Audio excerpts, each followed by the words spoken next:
Die Themen im heutigen Zocker-Lounge Wochenrückblick sind Kaiserpunk mit großem Update. Gleiches gilt für Tempest Rising. Tipp: Anno 117 günstiger vorbestellen. Starbirds mixt kurz gesagt mit Dorfromantik. Red Chaos kurz vor Early Access Start. Und Neues zu Empire Eternal. Damit ist der Wochenrückblick speziell für Strategie- und Aufbaugamer endlich aus der Sommerpause zurück. Demnächst gibt's hier auch noch viel mehr spannende Themen rund um euer Hobby, also unbedingt ein Abo dalassen, Glocke aktivieren und ja, viel Spaß.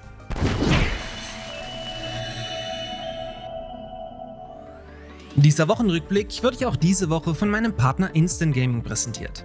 Bei Instant Gaming erhaltet ihr in der Regel alle Videospiele zum Teil deutlich günstiger als auf den Hauptplattformen und könnt so jede Menge Geld bei eurem liebsten Hobby sparen. Heute möchte ich euch in dieser Combo zeigen, wie ihr bei Anno 117 ein bisschen Geld sparen könnt. Dazu aber gleich noch mehr.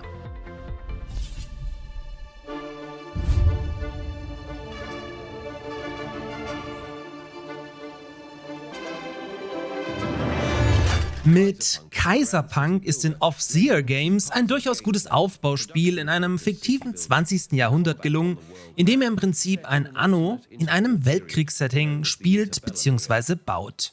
Mit Version 1.01 ist nun das erste große Update erschienen, durch welches vor allem auf das Community-Feedback eingegangen wurde. So wurde ordentlich am UI geschraubt und die Navigation durch die Teile eurer Großstadt zu erleichtern und neben Cloud Save auch das Löschen von Speicherständen ergänzt.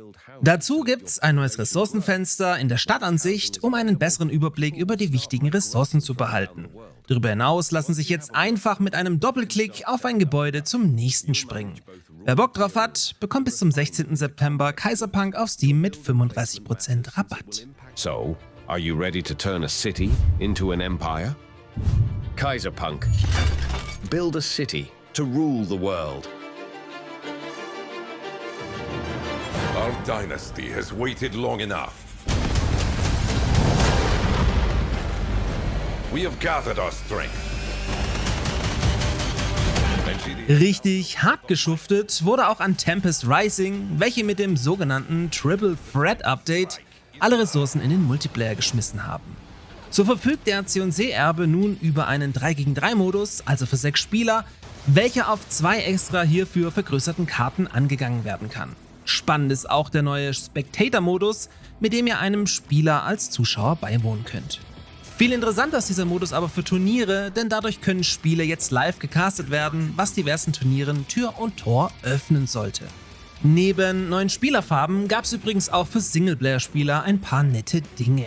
So lässt sich das Spiel jetzt jederzeit pausieren und obendrauf in unterschiedlichen Spielgeschwindigkeiten genießen, sodass für jeden was dabei ist. Außerdem könnt ihr eine Skirmish-Partie jetzt auch ohne Gegner starten, um so diverse Dinge auszuprobieren oder einfach schöne Basen zu bauen.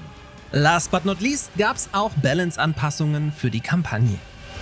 Poke out the eye of the beast. Get ready to fight like hell.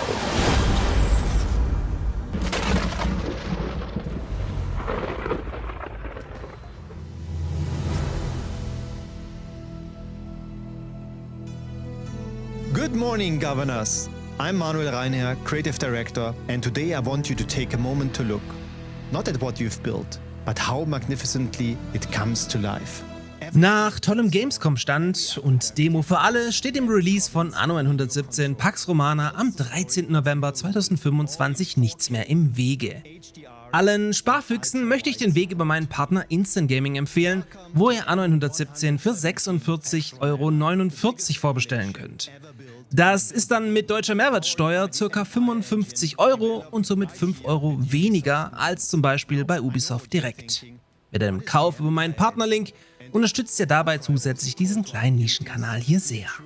Dazu wurden jetzt auch die offiziellen PC-Specs veröffentlicht, welche es im Vergleich zu Anno 118 in sich haben, also deutlich mehr Hardware-Power von euch verlangen. So müsst ihr zum Beispiel für 1440p mit flüssigen 60 FPS mindestens eine GeForce 4070 Ti Super oder Radeon RX 7900 XT im Gehäuse verbaut haben, was echt mal ein Wort ist. So go ahead, build your cities and build them to the far edges of your island and build them grand. With all the power the Empire engine can offer. But don't forget to every once in a while step back and look at what you have built.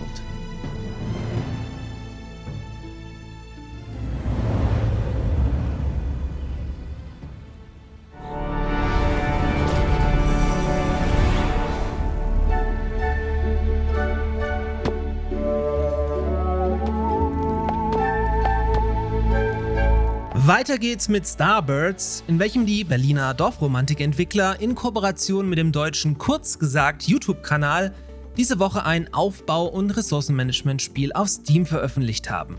In Starbirds könnt ihr zahllose Asteroiden entdecken, Bodenschätze fördern und eine Kolonie von Weltraumvögeln entstehen lassen. Das Ganze soll in eine geheimnisvolle Story-Kampagne eingewoben sein und orientiert sich stark am kurz gesagt Comic-Art-Style. Die Vögel-Weltraumsimulation gibt es auf Steam mit Einführungsangebot für 17,99 € noch bis zum 24. September 2025.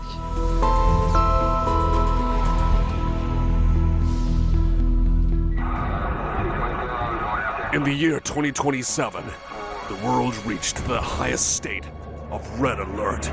The global conflict over geopolitical power escalated. The direct confrontation between world powers became inevitable, leading to all-out war. And in the end, nuclear weapons were unleashed.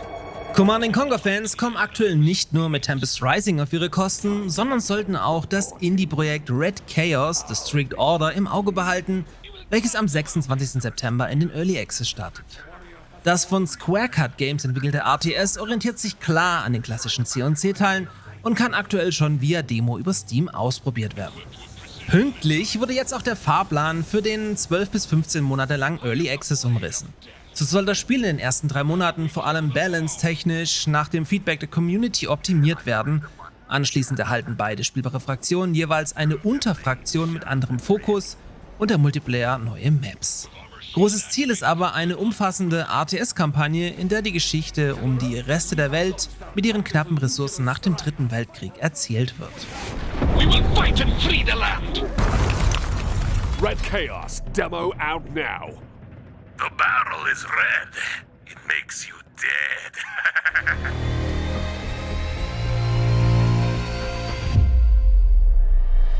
Zum Abschluss gibt es endlich auch mal wieder was Neues zum Empire Earth-Nachfolger Empire Eternal.